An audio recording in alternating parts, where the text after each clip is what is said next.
Hello বন্ধুরা, welcome back to my channel. বন্ধুরা, যুব শক্তি সম্পর্কে অনেক রকম ফেক নিউজ চারিদিকে ঘুরে বেড়াচ্ছে।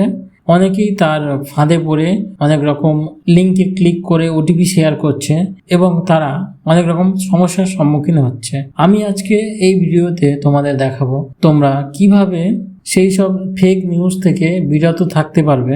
এমন অনেক সোশ্যাল মিডিয়াতে রটেছিল যে 22 তারিখ থেকে ফর্ম ফিল আপ শুরু হবে, কিন্তু ফর্ম ফিল আপ তো দূর, তার কোনো অস্তিত্বই নেই বর্তমানে। তাই এই ভিডিওটি শেষ পর্যন্ত দেখুন। যুবশক্তি সম্পর্কে যে ভুল ভ্রান্তি তোমাদের সব ক্লিয়ার হয়ে যাবে। প্রত্যেকটি যে কথাগুলো আমি বলবো পুরোটাই অফিসিয়ালি, কোনো রকম ভুল তথ্যের ভিত্তিতে নয়। তাই ভিডিওটি সবাই শেষ পর্যন্ত দেখুন। প্রথমে পশ্চিমবঙ্গ সরকারের নতুন যে যুবশক্তি প্রকল্প সম্পর্কে এই ভিডিওতে শুধুমাত্র অফিসিয়াল ঘোষণা ও সরকারি তথ্যের ভিত্তিতে আলোচনা করা হবে। তাই কোনো গুজব বা ভুয়ো আবেদন লিঙ্ক নিয়ে নয়। তাই ভিডিওটি শেষ পর্যন্ত অবশ্যই দেখবেন। প্রথমে আমাদের জানতে হবে এই স্কিমের উদ্দেশ্য কী। পশ্চিমবঙ্গ সরকারের 2026-27 বাজেটে যুব শক্তি প্রকল্প ঘোষণা করা হয়েছে। এই প্রকল্পের মূল উদ্দেশ্য হলো বেকার যুবকদের আর্থিক সহায়তা প্রদান। তারপরের টপিকে আমরা আলোচনা করব আর্থিক সহায়তা সম্বন্ধে, যে কত টাকা করে বাংলার যুবক যুবতীরা পাবে। সরকারের ঘোষণায় বলা হয়েছে যে স্নাতক বা গ্র্যাজুয়েট যারা আছে, সেই যোগ্যতা সম্পন্ন যারা উপযুক্ত আবেদনকারীরা আছে, তারা প্রতি মাসে 3,000 পর্যন্ত সরকারি সহায়তা পেতে পারেন। এবং অন্যান্য যারা গ্র্যাজুয়েশন করা নেই, মাধ্যমিক থেকে উচ্চ মাধ্যমিক পাস যারা আছেন, তারা 2,000 পর্যন্ত সহায়তা পেতে পারেন। কারা কারা যোগ্য হতে পারেন?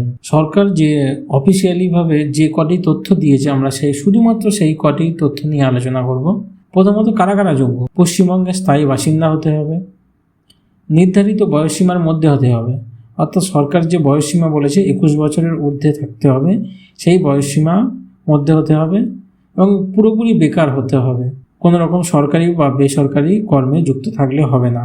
তারপরে নির্ধারিত আয়ের সীমার মধ্যে থাকতে হবে, সরকার যে আয় বলেছিল সেই আয়ের মধ্যে হতে হবে।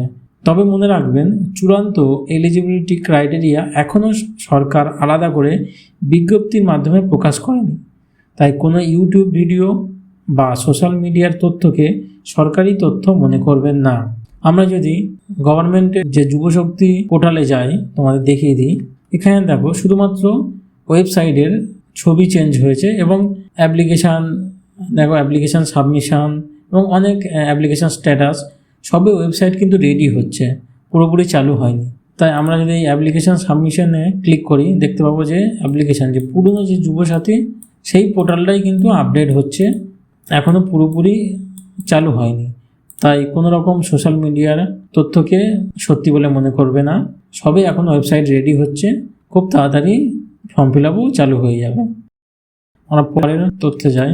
বর্তমান অফিসিয়াল অবস্থা আমি এক্ষুনি তোমাদের বলে দিলাম, তবে প্রকল্পের সম্পূর্ণ অপারেশনাল গাইডলাইন এখনও প্রকাশ হয়নি। আবেদন শুরু হয়েছে কি? এটাই সবথেকে বড় প্রশ্ন বর্তমানে, যে আবেদন কে শুরু হয়েছে। এই মুহূর্তে সবচেয়ে গুরুত্বপূর্ণ বিষয়, যুবশক্তির নতুন আবেদন প্রক্রিয়া এখনও আনুষ্ঠানিকভাবে শুরু হয়নি। সরকার এখনও নতুন অনলাইন রেজিস্ট্রেশন পোর্টাল বা অ্যাপ্লিকেশন ফর্ম প্রকাশ করেনি। তবে একটা কথা মনে রাখবে, আগের বারে যে অন্নপূর্ণার সময় যে সরকার যে ভুলটা করেছিল, অফলাইন অনলাইন করার পরে ধাপে ধাপে টাকা ছেড়েছিল, কিন্তু বর্তমানে সেই যুবশক্তিতে সেটা হবে না।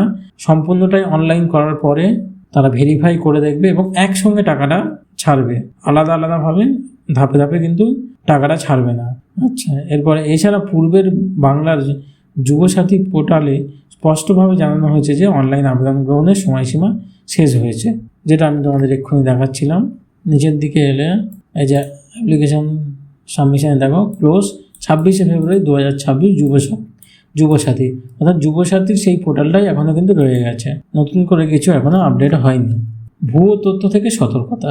আমি তোমাদের ভিডিওর শুরুতেই বলেছি, অনেক রকম ভুয়ো তথ্য সোশ্যাল মিডিয়ায় ঘুরে বেড়াচ্ছে। অনেক ওয়েবসাইট ও ইউটিউব যদিও দাবি করছে application now, register started, form fill up এখন শুরু হয়ে গেছে, কিন্তু সরকারিভাবে এমন কোনো ঘোষণা করা হয়নি। তাই কোনো অচেনা ওয়েবসাইটে আধার নাম্বার দেবেন না, ওটিপি শেয়ার করবেন না, ব্যাংকের তথ্য দেবেন না। শুধুমাত্র সরকারি ওয়েবসাইটের বিজ্ঞপ্তি অনুসরণ করুন। অফিসিয়াল তথ্য কোথায় পাবেন? অফিসিয়াল তথ্য এই দেখো যে এই যে দুটো ওয়েবসাইট আমি দিয়েছি তোমাদের, এখান থেকে তোমরা পেয়ে যাবে। এছাড়া সরকারি নতুন বিজ্ঞপ্তি প্রকাশ হওয়ার সঙ্গে সঙ্গেই আমি এই চ্যানেলে সম্পূর্ণ আবেদন পদ্ধতি, প্রয়োজনীয় নথি এবং step by step form fill up এই ভিডিওতে নিয়ে আসবো আমার এই চ্যানেলে। তাই তোমরা অবশ্যই চ্যানেলটি সাবস্ক্রাইব করে রাখো এবং নোটিফিকেশানটা অন করে রাখো। ভিডিওটি যদি আপনার ভালো লেগে থাকে তাহলে অবশ্যই একটি লাইক করবেন, আপনার বন্ধুদের সঙ্গে শেয়ার করবেন যাতে তারা ভুয়ো তথ্যের ফাঁদে না পড়েন। আর এমন সরকারি প্রকল্পের অফিসিয়াল আপডেট সবার আগে পেতে আমাদের বি কাস্টমাইজ চ্যানেলটি সাবস্ক্রাইব করে পাশে থাকা বেল আইকনটি অন করে রাখুন। ধন্যবাদ, আবার দেখা হবে পরবর্তী ভিডিওতে।